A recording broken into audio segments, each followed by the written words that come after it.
Okay, so my name is Tom Wolfe, and I'm here to talk to you today about herbalism. And I'm the owner and founder of Smile Herb Shop in College Park, Maryland. And the exciting thing is we now have a website, both a product website and a school website. So what makes me an herbalist is I have a RH degree from the American Herbalist Guild. I think there's 380 RHs now in the country.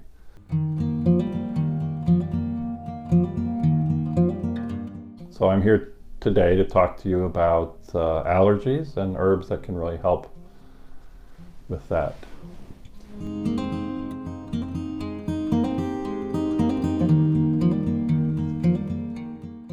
That's a really good question, and that's not the way I would approach it. I practice what's called Ayurveda, which most herbalists treat the whole person, but in Ayurveda we treat people differently by what kind of energy they have. So I wouldn't so much treat the allergy by what the allergen was. That's what Western medicine would do. And we would treat the whole person, specifically the liver and kidneys. So the herbs we're going to talk about here in a minute would be herbs that would help the liver eliminate allergens and help the kidneys eliminate allergens, rather than treating allergy to cats differently than treating an allergy to air in the house or something like that.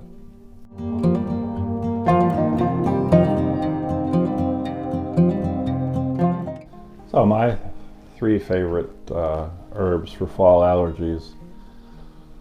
First of all, there's a blog post on our school site about this very topic that goes into greater detail than we're going to do in this short video. But my three favorite herbs for allergies are an herb called nettles, an herb called yarrow, and an herb called elecampane. So nettles is my favorite, and that's almost every herbalist's favorite for allergies. Often at guild meetings we'll say if you were on a desert island and you could only have one herb, what would it be? It would be nettles, because it specifically cleans the liver and kidneys. And so many people, I would say at least half of the people who come into Smile Herb Shop for allergies are benefited greatly by just taking nettles. And nettles is a very powerful plant. I once read an article that it was a power plant, so I decided to plant it in all four corners of the garden, and that was one of the biggest mistakes I ever made, because it wants to take over the world. The second one is yarrow, which is the herb that made me decide to be an herbalist. I had a really bad cough that I treated with 3 rounds of antibiotics, and then an herbalist told me to take 50 cents worth of yarrow, and that really healed what 3 rounds of antibiotics at the University of Pennsylvania Hospital couldn't heal. So yarrow is specific to get mucus out and to reduce the swelling that is attendant to allergies. And yarrow is called Achillea millefolium because Achilles used it to stop bleeding on the battlefield. The third herb I would use for allergies is one of my absolute favorite herbs to grow. Actually, all 3 of these are in my top 10 herbs to grow because they're really easy to grow. But elecampane is actually named after Helen of Troy. It means the herb that made Helen of Troy beautiful. And it's a perennial, has beautiful yellow flowers, and it's the root that you use of this plant. The other ones was the aerial parts, the leaves and flowers. But elecampane is specific to clear mucus out of the upper respiratory system and the lower respiratory system, both.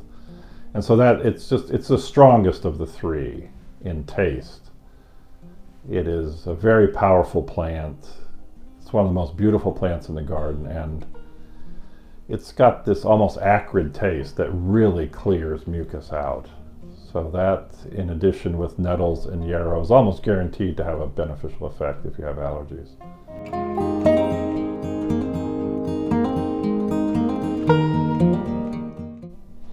Absolutely. One of the blogs we have 200 free blogs on our school site. One of the blogs that I wrote, which was an article, I've been writing the articles called Herb Corner for the Pathways magazine for 35 years, and one of them is called "The Nose is Too Big to Fail." It was right at the time when they kept saying the banks were too big to fail.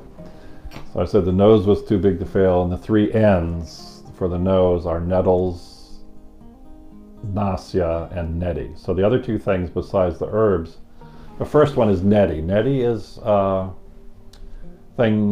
process that comes out of Ayurveda, and it's a pot. Most people use a pot.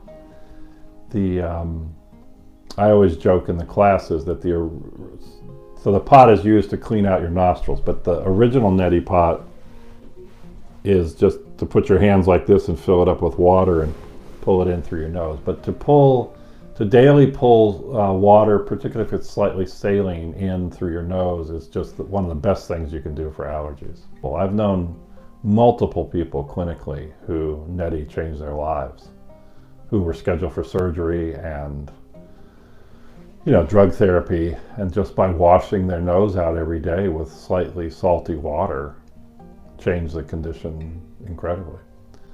Okay, the third one is nausea. Okay, nausea is medicated sesame oil that you put 10 drops or 5 drops in each nostril lying down.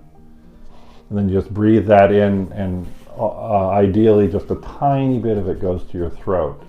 And it's usually calamus, Acorus calamus is the herb that's used in that, but there's a lot of different herbs you can do. It's very simple. You just take an eyedropper or a pipette and put 5 drops of oil lying down in your nose, and then breathe it in and just sort of rub it around.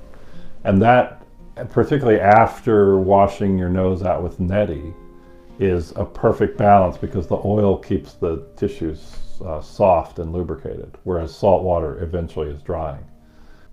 Those are the things you can do for allergies, and I think you'll find them to be incredibly effective. And there are about 40 free blog articles about allergies on our website.